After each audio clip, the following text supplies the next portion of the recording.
Shalom, chers frères et sœurs du monde entier.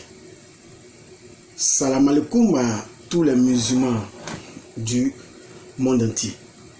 Que la paix et la bénédiction de notre Seigneur soit avec vous tous. Je suis le révérend docteur Kwasi et aujourd'hui nous allons nous prononcer sur certains hadiths gênants, je dirais très gênants même, que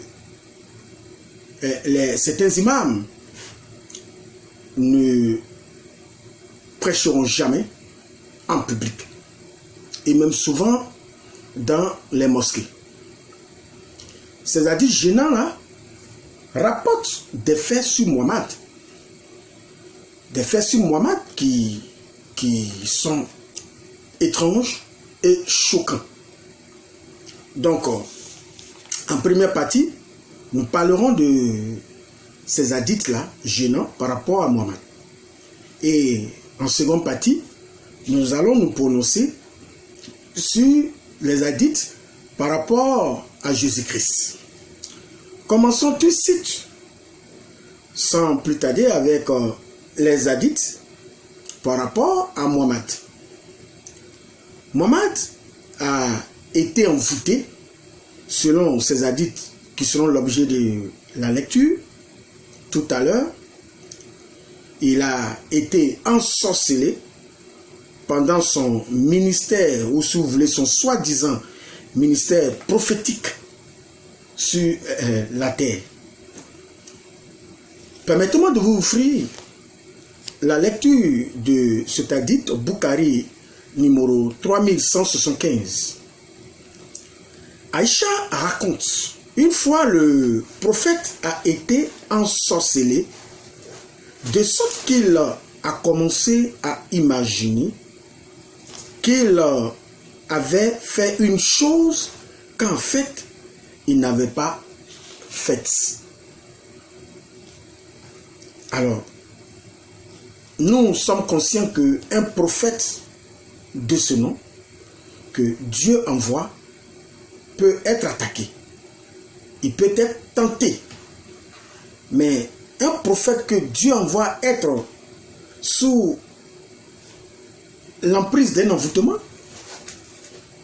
un prophète que Dieu envoie être ensorcelé, ça c'est du jamais vu dans l'histoire des prophètes. Permettez-moi de poursuivre. Sahih Bukhari numéro 3268. Aïcha a rapporté, la magie a été travaillée sur le prophète de sorte qu'il faisait une chose qu'il ne faisait pas réellement. Un jour, il a invoqué Allah pendant une longue période, puis a dit: je sens qu'Allah m'a inspiré comment me guérir. Deux personnes sont venues vers moi dans mon rêve et se sont assises l'une près de ma tête et l'autre près de moi, c'est-à-dire mes pieds. L'un d'eux demanda à l'autre: quel est le mal de cet homme? L'autre répondit: il a été ensorcelé. Le premier demanda: qui l'a ensorcelé? L'autre a répondu: Luben bin al-Assam.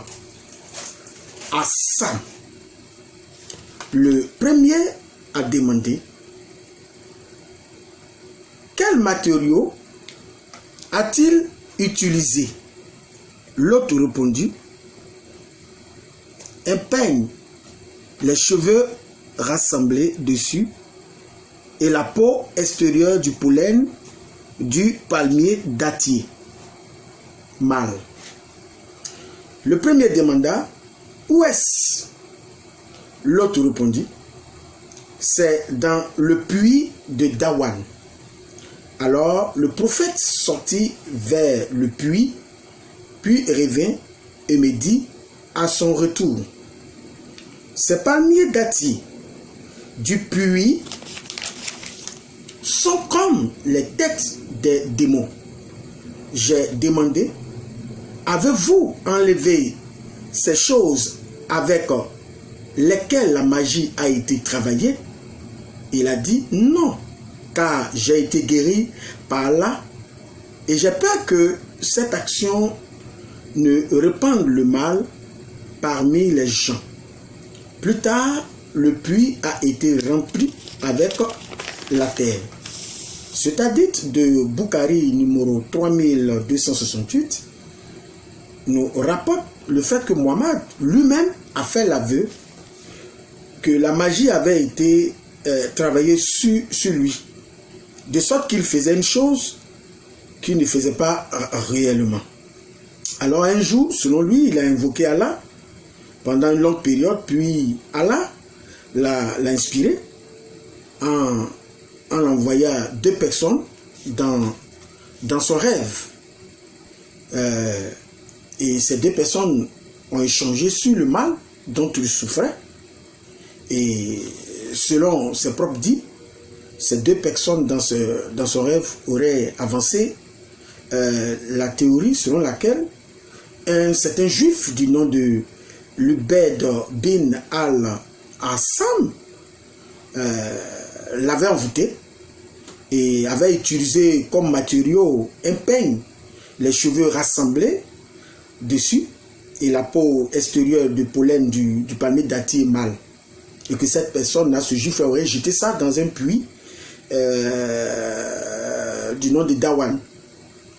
Alors, le prophète, à son réveil, s'est rendu sur place, là où se trouvait le puits de Dawan. Et selon lui, avant même qu'il ne fasse quoi que ce soit, il avait été guéri par Allah. Et plus tard, ce puits-là avait été rempli avec du sable. Alors, permettez-moi de poursuivre avec Sahih Bukhari numéro 5765. Alors, celui-là, c'est mon préféré. Cet hadith-là. Cet hadith de Bukhari numéro 5765, c'est mon préféré. Vous allez comprendre pourquoi. Suivez la lecture. Aïcha raconte, la magie a été travaillée sur le messager d'Allah, de sorte qu'il avait l'habitude de penser qu'il avait des relations sexuelles avec ses femmes alors qu'il n'en avait pas. Sufyan a dit, c'est le type de magie le plus dur, car il a un tel effet. Alors, vous venez de constater avec moi que Muhammad, la magie avait été travaillée sur Muhammad, de sorte qu'il avait l'habitude de penser qu'il avait des relations sexuelles avec ses 11 femmes, alors qu'il n'en avait pas, il n'en était rien. Cet envoûtement était tellement dur, comme le dit Safian, et ça avait un tel effet qu'il délirait. Qu'il délirait, qu'il pensait, puisque c'était en pensée, qu'il croyait avoir des relations sexuelles avec ses épouses. Et Aïcha lui dit non, que ce n'était pas réel ce qu'il voyait. Parce qu'il délirait finalement. Il avait de telles pensées que chez nous, ici en Afrique, on appelle les femmes de nuit. Il pensait qu'il était en train de faire l'amour à ses 11 femmes. Et cela a duré pendant un certain temps.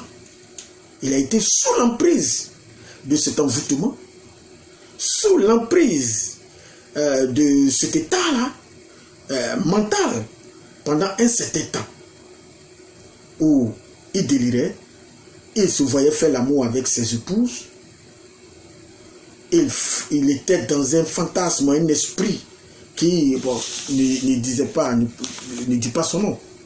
Voilà, donc, vous voyez vous-même, un prophète qui peut être sous l'emprise de la magie, un prophète qui peut être sous un envoûtement, un prophète qui est ensorcelé, à tel point qu'il pensait avoir des relations sexuelles et il croyait que ce qu'il imaginait était vrai, alors que c'était faux.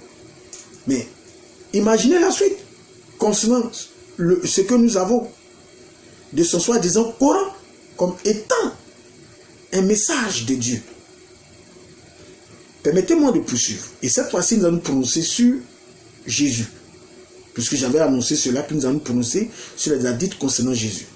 Il s'agit de Sahih Bukhari, numéro 3286. Abu Huraïra a rapporté, le prophète a dit, quand un être humain est né, Satan le touche des deux côtés du corps avec ses deux doigts. Sauf Jésus, le fils de Marie, que Satan a essayé de toucher, mais a échoué car il a touché le plan Satan couvert à la place. C'est-à-dire, sur Jésus se passe deux commentaires. Alors, nous lisons Sahih Bukhari, numéro 3448. Donc, avant de lire cet hadith de Bukhari, numéro 3448, vous vous avez rendu compte que, à la différence de Mohammed, Jésus, ce n'est pas la Bible seulement qui en parle, mais selon le Coran, Jésus est le seul individu, la seule personne que Satan n'a pas touché à la naissance. Parce que selon Mohammed, toute personne a été touchée par Satan à la naissance. Mais Satan a échoué quand il est arrivé sur Jésus. Je poursuis maintenant Bukhari 3448. Abu Huraïra a rapporté, le messager d'Allah a dit, par celui entre les mains duquel est mon âme, sûrement, entre parenthèses Jésus, le fils de Marie, descendra bientôt parmi vous et jugera l'humanité avec justice, comme souverain juste. Il brisera la croix et tuera les porcs, et il n'y aura pas de jizya. Quelle contradiction! Cet hadith vraiment doit faire sourire. Pourquoi? Parce que selon cet hadith, c'est Jésus qui revient. Ce n'est pas Mohammed, mais c'est Jésus qui revient juger le monde. Pas pour regarder le beau soleil, mais juger le monde. Alors que quand nous prenons la sourate 61, le verset 6, il a dit ceci. Et quand Jésus, fils de Marie, dit, ô enfants d'Israël, je suis venu, je suis vraiment le messager d'Allah envoyé à vous. Nous voyons ici dans le Coran fait dire à Jésus qu'il est le messager d'Allah circonscrit uniquement qu'aux enfants d'Israël. Parce que selon la doctrine islamique, Jésus n'est venu que pour les enfants d'Israël. Et la mission de Jésus ne transcende pas les enfants d'Israël jusqu'aux extrémités de la terre, mais se limite uniquement aux enfants d'Israël. Alors, la question que nous posons, c'est la mission de Jésus, se limite qu'aux enfants d'Israël. Logiquement, Jésus, quand il revient, c'est aux Juifs, aux enfants d'Israël qui doit demander des comptes. Puisque selon la doctrine islamique, la mission de Jésus ne transcende pas les enfants d'Israël. Alors, il serait logique que quand il revient, selon cet hadith, sa mission, ou le jugement qu'il devait venir effectuer, doit se limiter qu'aux enfants d'Israël.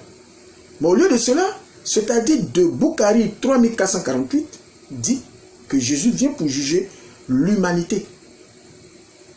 Alors, d'un côté, nous avons les textes islamiques qui limitent la mission de Jésus qu'aux enfants d'Israël. Et de l'autre côté, ils disent que le jugement de Jésus s'étend à toute l'humanité. Bon, quelle contradiction! Vous limitez sa mission qu'aux enfants d'Israël et vous élargissez son jugement à toute l'humanité. Alors que lorsque nous prenons Matthieu chapitre 10, le verset 17-18, Jésus dit que ses disciples auront pour mission de le prêcher devant les païens. Vous voyez cette contradiction que nous avons avec le Coran qui limite la mission de Jésus aux enfants d'Israël. Alors que Jésus lui-même Dans la mission qu'il confie aux enfants d'Israël, selon Matthieu 10, le verset 17 à 18, dont je viens de mentionner, où je viens de faire mention, étant la mission de Jésus à l'humanité. Alors, cet hadith-là révèle, Bukhari 3448, que Jésus vient pour juger l'humanité. On nous dira plus tard dans cet hadith qu'il vient pour briser la croix, tuer le porc. Pour moi, toutes ces choses n'ont aucun sens. Pourquoi il vient briser sa mission, va venir être de tuer le porc? Qu'est-ce que le porc a-t-il fait? Alors, ça c'est un autre enseignement. Mais permettez-moi il est important que je relève cette contradiction des textes islamiques et de finir sur Bukhari 3617, là où il est question d'un chrétien qui avait embrassé l'islam et qui plus tard a découvert la supercherie de Mohammed et est revenu sur ses pas en se repentant et réacceptant à nouveau le christianisme. Permettez-moi de lire cela. Bukhari, numéro 3617. Anas raconte, il y avait un chrétien qui a embrassé l'islam et a lu la sourate Al-Baqarah et Al-Imran. Et il avait l'habitude d'écrire les révélations pour le prophète. Plus tard, il revint au christianisme et il avait l'habitude de dire « Mohammed ne sait rien d'autre que ce que j'ai écrit pour lui ». Alors, Allah le fit mourir et les gens l'enterrèrent, mais le matin, il vit que la terre avait rejeté son corps.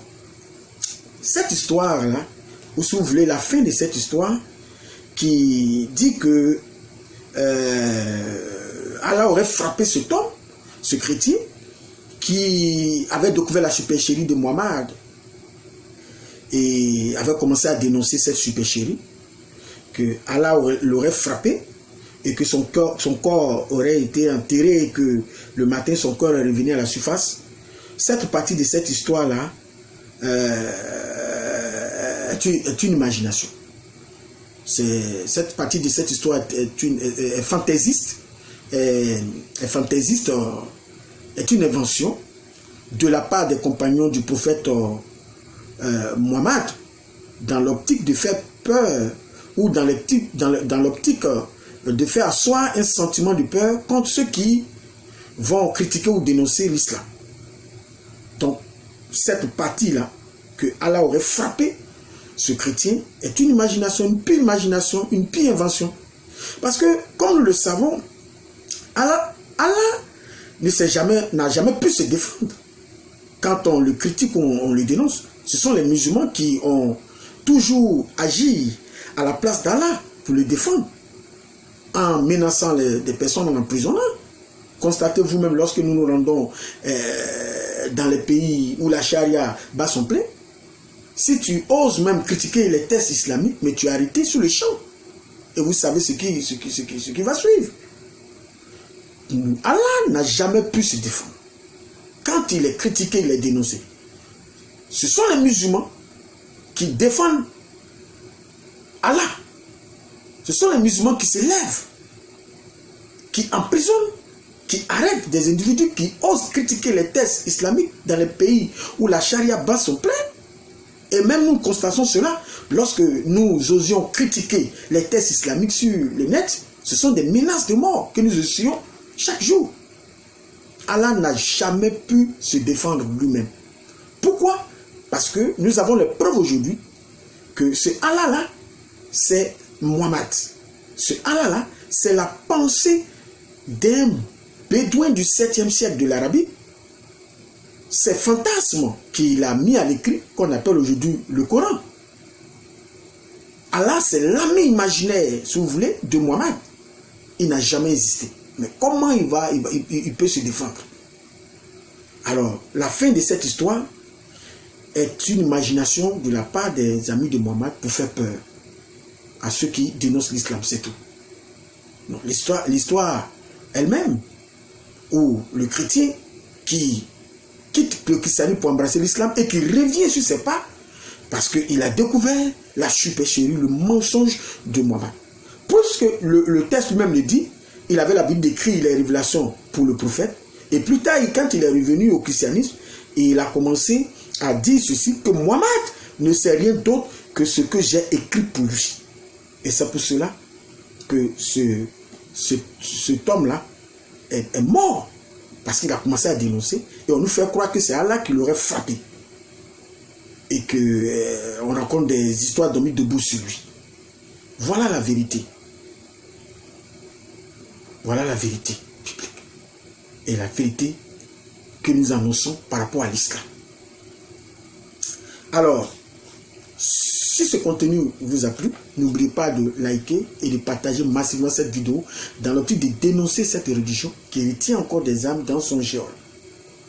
Sur ce, la main du Seigneur reste encore tendue et que ce contenu vous fasse réfléchir et vous permette de découvrir la lumière divine. Que Dieu vous bénisse. Bye.